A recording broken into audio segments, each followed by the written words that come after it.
Dear students, welcome to Digital System Design using Verilog class.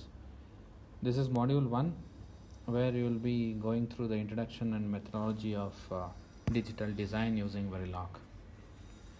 So in today's class, I'll give you a brief introduction about introduction to digital system, what are all the methodologies that is followed in digital system design, and some of the models that we are going to understand in view of this digital system design.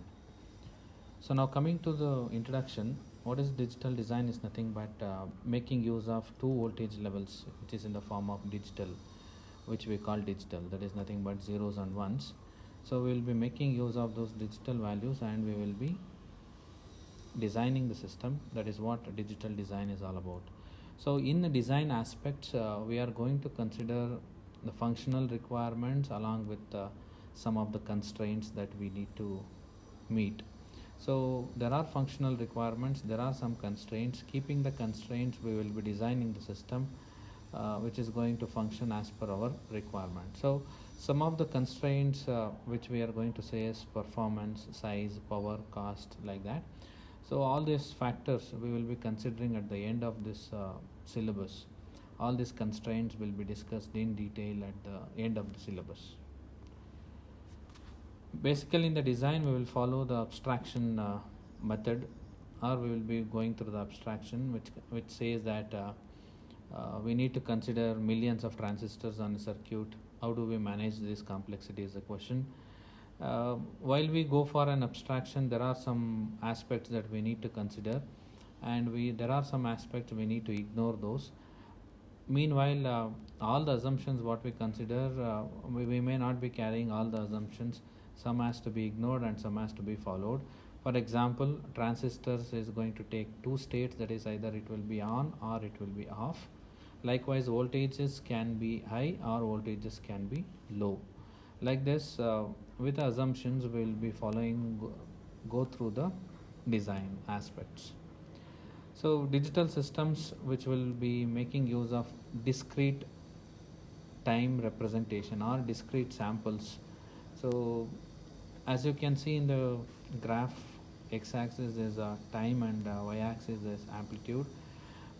The markings what you can see is a discrete representation of the sample signal, continuous signal.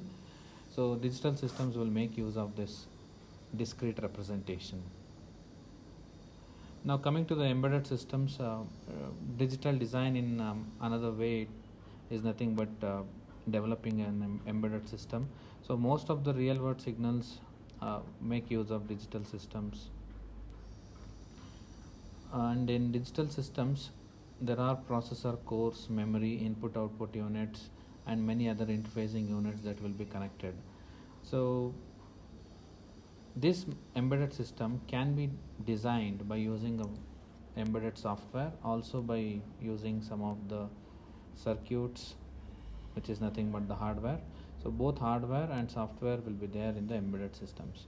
While designing the embedded systems, we need to take care of many aspects.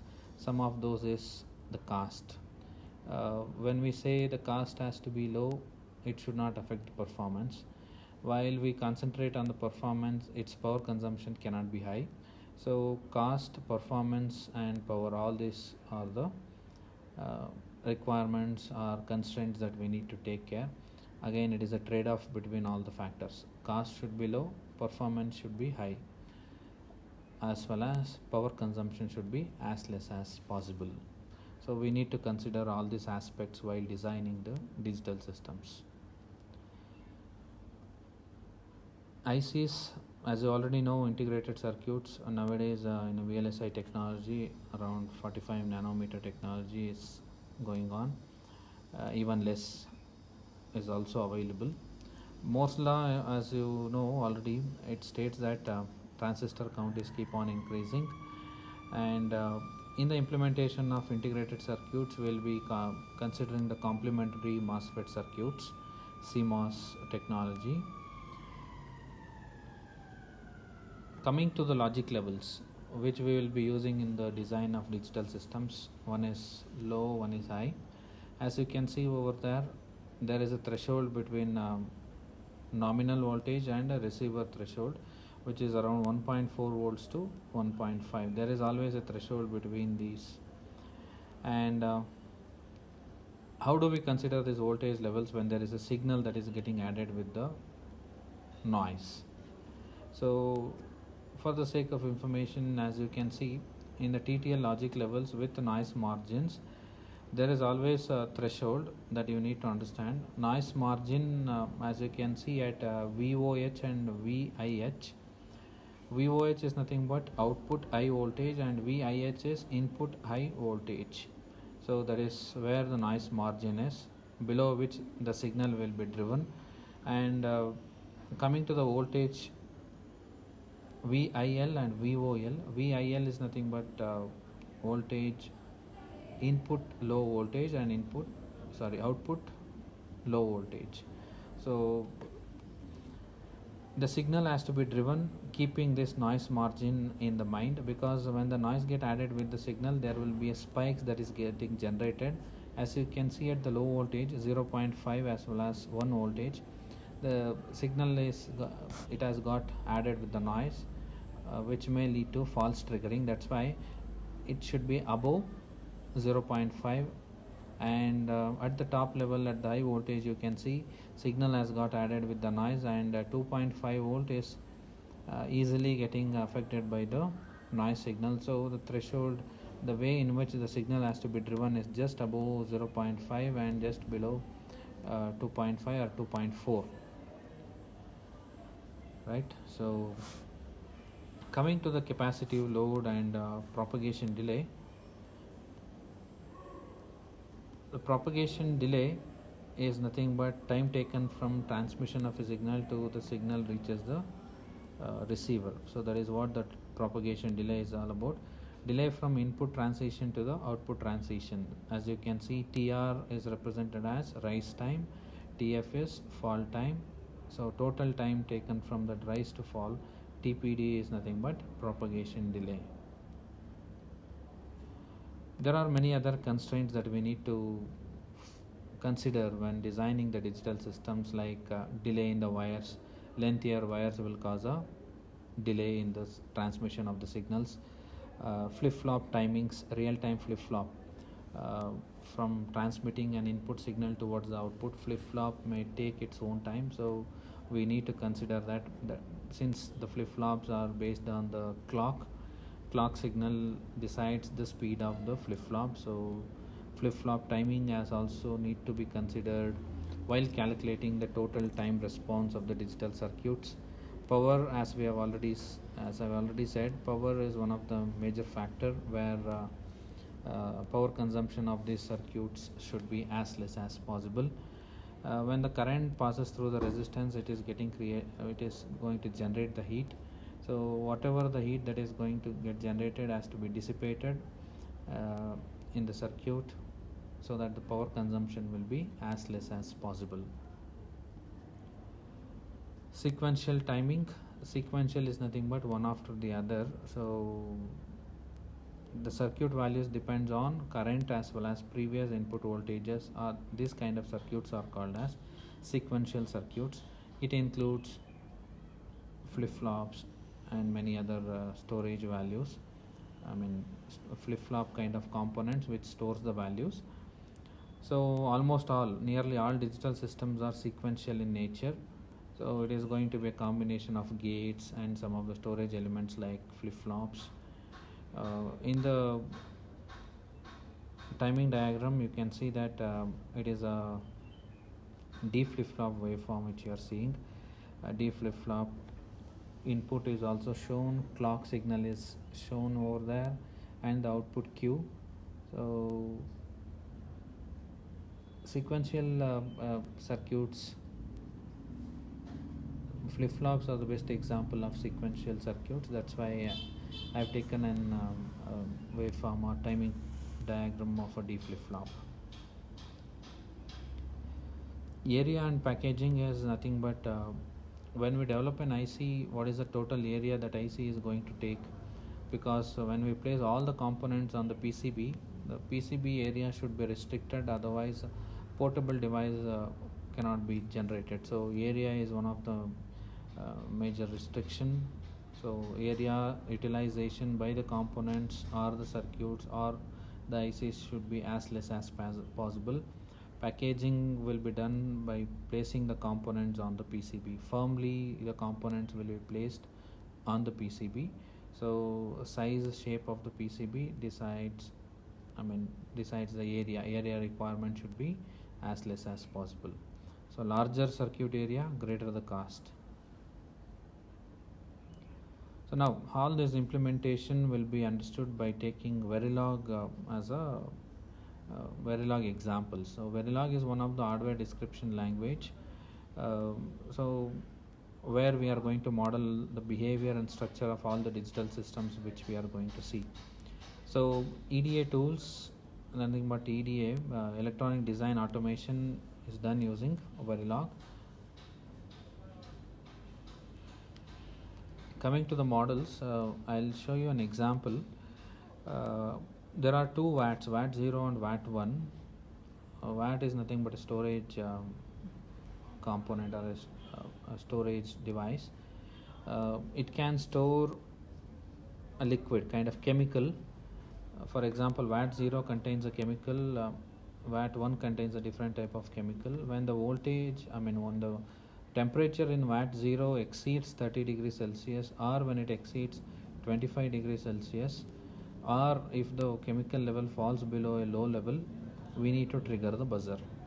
That is nothing but the the temperature of the chemical should be maintained between 25 degrees Celsius and 30 degrees Celsius. So if it falls below 25, we have to trigger the buzzer. If it goes above 30 degree, we need to trigger the buzzer.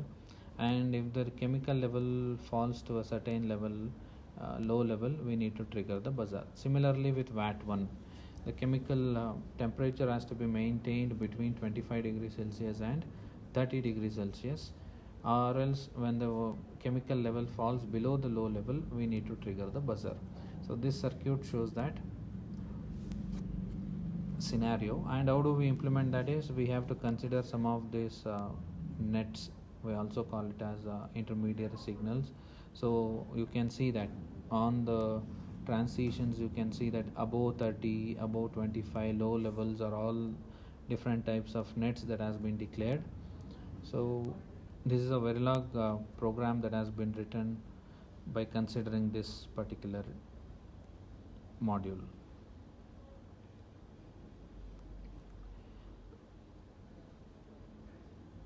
In the design methodology, we will be going to understand what is the flow of digital design. So you can see that always the digital design starts with the requirement and constraints. So what is that required and what are all the constraints that we need to follow? The design starts with requirements and constraints. Later on, design at the abstract level takes place. Immediately after that, functional verification of the design will be done.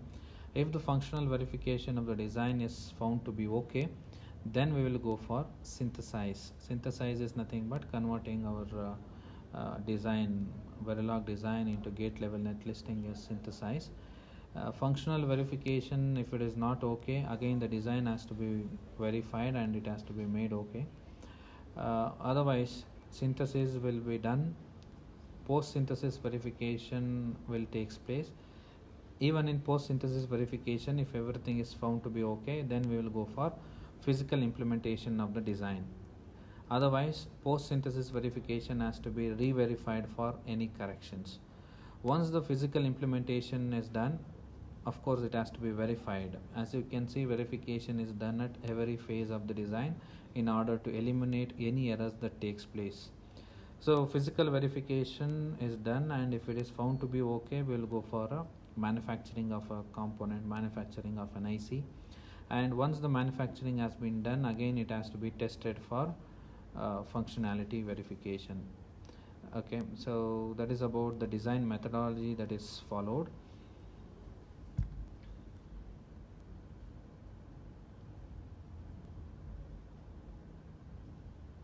So coming to the synthesis in the process, one of the process called synthesis, where we are going to generate gate level description from the higher level abstraction. So that is a process called as synthesis. While doing the physical implementation, we will be following a methodology called hardware software co-design, where the requirements and constraints, we will be segregating that into two parts. One is hardware requirement and another one is software requirements. The total design what we are going to develop is partitioned into two requirements. One is hardware as well as software. In hardware requirement, what are all the factors that is involved, what are all the things that is involved in software requirements as well as constraints is considered. Then we will go for hardware design. Once the hardware design has been done, it has to be tested using a software. If it is found to be okay, then it will be further processed for manufacturing. Otherwise, it has to be re-verified at the hardware stage as well as at the software design phase. Ultimately, once the manufacturing has been done, the total product has to be tested before it has been released to the market. So these are all the things that is there in the module. Next, in the next part, we will be going through the combinational basics,